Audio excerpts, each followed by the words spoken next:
28 anyos na detainee natagpuang patay sa loob ng selda sa Urdaneta City, Pangasinan. Narito ang exclusive report. Inaresto at ikinulong si Joseph Jimenez, residente ng Barangay Santa Lucia, Urdaneta City, Pangasinan, matapos sumanong mahulihan ng ilegal na droga noong January 10. Masigla naman daw ang 28 anyos na padjak driver hanggang sa makita nilang nanigas at walang malay. Mag-alas 7 ng umaga kahapon. Malakas yung ilik niya, ang lakas. Tapos yung huling ilik niya ng lakas, hindi namin pinansin. Tapos nagdabog. Yung naidabog niya yung kamay niya, tapos kinaumagaan na yun, wala na. Malakas daw yung hilik niya talaga. Pinaano nila, so pinagising niya.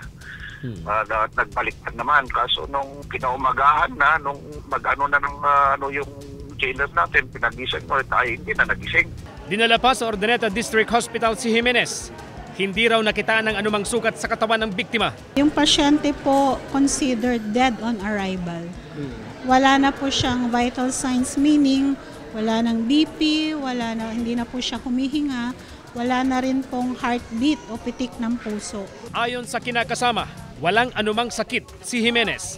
Gulat daw ang mag-anak nang malamang patay na ang padre de pamilya. Pumunta yung mga pulis dito, sabi nila, yung asawa mo nanigas naman na, hindi naman yung sinasabi na saan po ngayon siya, sir. Sabi ko, nandoon sa emergency. Nung pumunta naman kami doon, nasan si Joseph Jimenez, sabi nila, nandoon na sa morgue. Hindi pa tiyak kung ano ang ikinamatay ng biktima.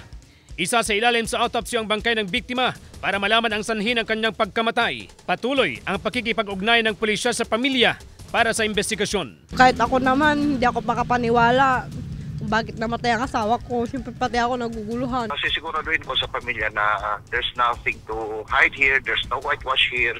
We all want the truth na para mawala po yung agam-agam nila. Kasama si Henry Duminsil, ako si CJ Torida, naghahatid ng Balitang Amyanan.